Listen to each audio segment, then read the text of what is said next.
ದಕ್ಷಿಣ ಕನ್ನಡ ಜಿಲ್ಲೆಗೆ ಮತ್ತೊಂದು ಆಘಾತ ಎದುರಾಗಿರುವಂತಹ ವಿಚಾರ. ಮತ್ತೆ 3 ಪಾಸಿಟಿವ್ ಪ್ರಕರಣಗಳು ದಕ್ಷಿಣ ಕನ್ನಡ ಜಿಲ್ಲೆಯಲ್ಲಿ ರಿಪೋರ್ಟ್ ಆಗಿದೆ. ಮಹಾರಾಷ್ಟ್ರದ ಲಿಂಕ್ ಹೊಂದಿರುವಂತಹ 3 ಸೋಂಕಿಗೆ ತುತ್ತಾಗಿರುವಂತದ್ದು.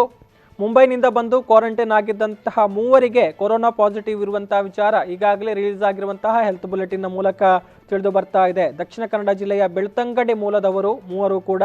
ಸೊ ಎಲ್ಲರೂ ಕೂಡ ಬಂದು ಮುಂಬೈನಿಂದ ಬಂದು ಕ್ವಾರಂಟೈನ್ಗೆ ಒಳಪಟ್ಟಿದ್ರು. ಸಾಂಸ್ಥಿಕ ಕ್ವಾರಂಟೈನ್ ಅನ್ನು ಇವರಿಗೆ ವಿಧಿಸಲಾಗಿತ್ತು.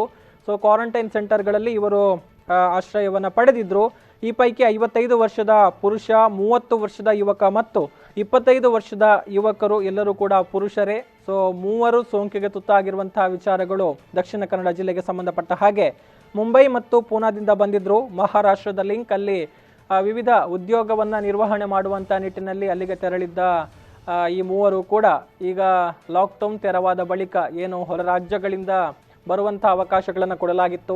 ಆ ಸಂದರ್ಭದಲ್ಲಿ ಜಿಲ್ಲೆಗೆ ಬಂದಿದ್ರು. ಬೆಳ್ತಂಗಡಿ ಮೂಲದವರಾಗಿರುವಂತಹ ಕಾರಣ ಸ್ಥಳೀಯ ಕ್ವಾರಂಟೈನ್ ಕೇಂದ್ರಗಳಲ್ಲಿ ಅವರಿಗೆ ಕ್ವಾರಂಟೈನ್ಗೆ ಒಳಪಡಿಸಲಾಗಿತ್ತು. ಅಂದರೆ ಅಲ್ಲಿ ನಾವು ಗಮನಿಸಿದ ಹಾಗೆ ಬಂದಂಥ ಎಲ್ಲರನ್ನೂ ಕೂಡ ಪ್ರತಿದಿನ ಆರೋಗ್ಯ ತಪಾಸಣೆಯನ್ನು ಮಾಡಲಾಗುತ್ತೆ. ಆ ಸಂದರ್ಭದಲ್ಲಿ ಅವರ ಗಂಟಲು ದ್ರವದ ಮಾದರಿಯನ್ನು ಸಂಗ್ರಹ ಮಾಡಿ ಲ್ಯಾಬ್ಗೆ ಕಳಿಸಲಾಗುತ್ತೆ. ಸೊ ಇದೀಗ ಕಳಿಸಲಾಗಿದ್ದಂತಹ ರಿಪೋರ್ಟ್ಗಳ ಪೈಕಿ 3 ಪಾಸಿಟಿವ್ ಬಂದಿದೆ ಕ್ವಾರಂಟೈನ್ ಸೆಂಟರ್ಗಳಲ್ಲಿ ಚಿಕಿತ್ಸೆಯನ್ನು ಪಡಿತಾ ಇದ್ದವರನ್ನ. ಸೊ ಅವರನ್ನ ಇನ್ನು ವೆನ್ಲಾಕ್ ಕೋವಿಡ್ ಆಸ್ಪತ್ರೆಗೆ ದಾಖಲು ಮಾಡಿ ಚಿಕಿತ್ಸೆಗಳನ್ನು ಕೊಡುವಂತಹ ಕೆಲಸಗಳು ಆಗಬೇಕಾಗತ್ತೆ. ಆರೋಗ್ಯ ಇಲಾಖೆ ಆ ನಿಟ್ಟಿನಲ್ಲಿ ಕೂಡ ಕಾರ್ಯಪ್ರವೃತ್ತವಾಗಿದೆ ಎನ್ನುವಂಥ ವಿಚಾರಗಳನ್ನು ನಾವು ನೋಡಬಹುದು.